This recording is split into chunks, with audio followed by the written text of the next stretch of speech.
Yeah, afternoon everybody, and welcome to Mrs. Ngumalo Facebook page. My name is Zintle, but I'm known as Miss Ngumalo. I'm a foundation phase teacher, so I've taught grade 1s, grade 2s, and grade 3s, but now I'm teaching grade 2s. I'm also a Vets Master student, and I focus on reading proficiency. So when I was doing my honors, I looked at, I was comparing the reading development in isiZulu and in English, just to see if reading in both languages, does it happen simultaneously or it's one language at the time.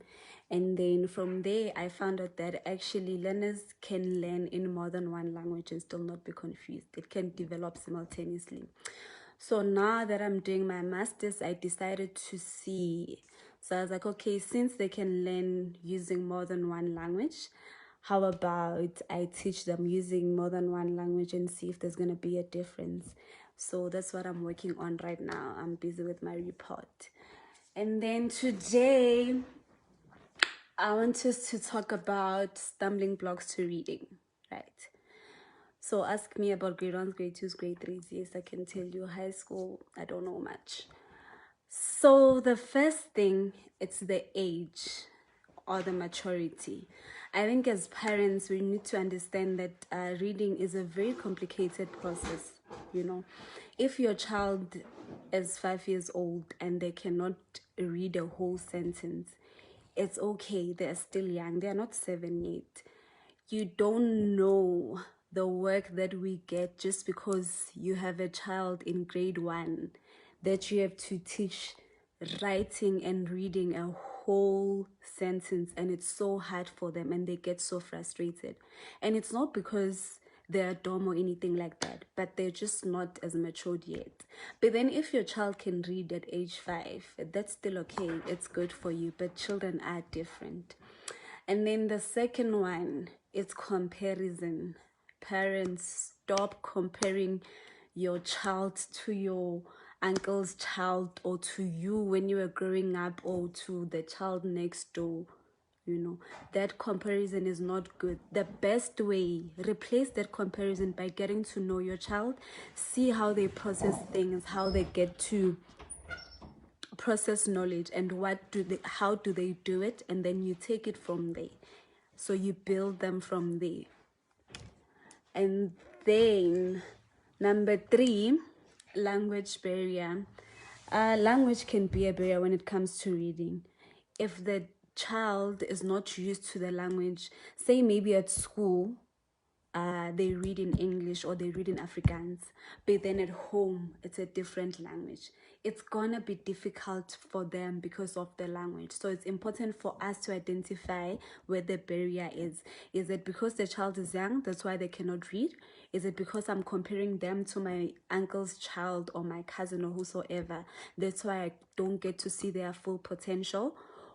Or is it the language that they are reading in that's making them struggle? And then another thing, which is actually the last one that we're going to talk about today, you need to identify if your child has a problem with sound recognition or letter recognition, because there's a difference between the two. The way you sound the letters, it's not the same. So a letter, it's A, B, C, D, E, and then a sound is F for apple, B for banana, and all that. So it's important to see which one is a stumbling block to your child. And then I also want to talk about just 3 things that I think we take for granted, and they contribute so much in the reading development of the child, right? One of them, it's reinforcement, positive reinforcement. For the fact that they are able to read just that one sound or 2-letter words, 3-letter words, it's compliment them so that they can grow in it, encourage them. And then patience, Vazali, patience. You need to be patient with your child. Like, you have to be patient. I'm so sorry about that. And then Yes, man. Those are the things that I wanted us to talk about for today. And lastly, so there is a difference between decoding and comprehension, right? So decoding is basically being able to sound out the word. I'm gonna try just to show you a bit. I'm gonna erase here, right?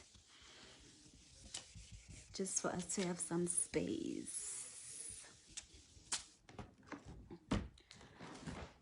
So I'm saying there's a difference between decoding and comprehension. Just focus on where I draw the square. Oh my gosh. Let me do this. Can you see it? So when you decode, you are able to say cat. This is the word cat.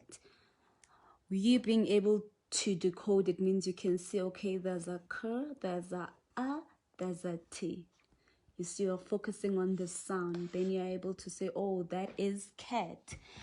But now, after decoding, how do I know that you understand? So other children can actually decode, but there's no comprehension, which means when you say, okay, they can say cat, then you give them a picture of a cat and then you give them the picture of the dog.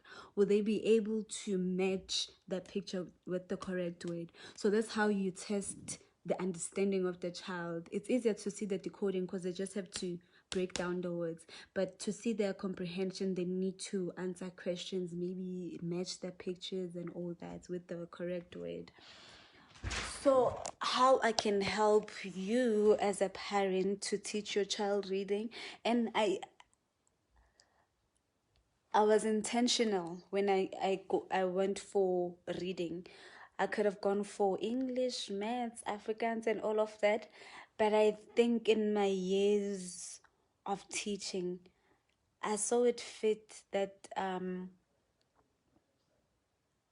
the reading part, if your child can read in the language of instruction at school, then they won't struggle with other subjects like your maths. They can be able to read your life skills, things like that. So that's why I focus on reading, just to equip your child so that when they go back to school, whether be it this year or whenever we go back to school, at least they've got something other than just sitting idle during this lockdown. And then yeah, so the best way that I can help you as a parent, as an individual, it's for me to get in contact with your child. I'll make a plan, maybe have like a video, we talk, and then I get to see where your child is and how we can help them, and see which activities are suitable for your child specifically. So yeah, thank you so much for watching.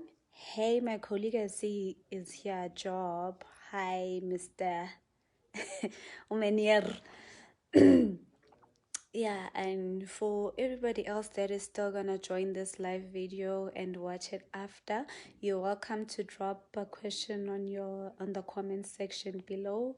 And thank you very much. I'll see you again with another topic. Today's topic was inspired by umama Sibongile, because bekakhuluma ngabo dwinki bakhe, so I thought I should make this video. And if you as a parent have a question as well when it comes to your child and their reading proficiency, Miss Nxumalo is here for you. Thank you very much. See you next time. Bye bye. If I'm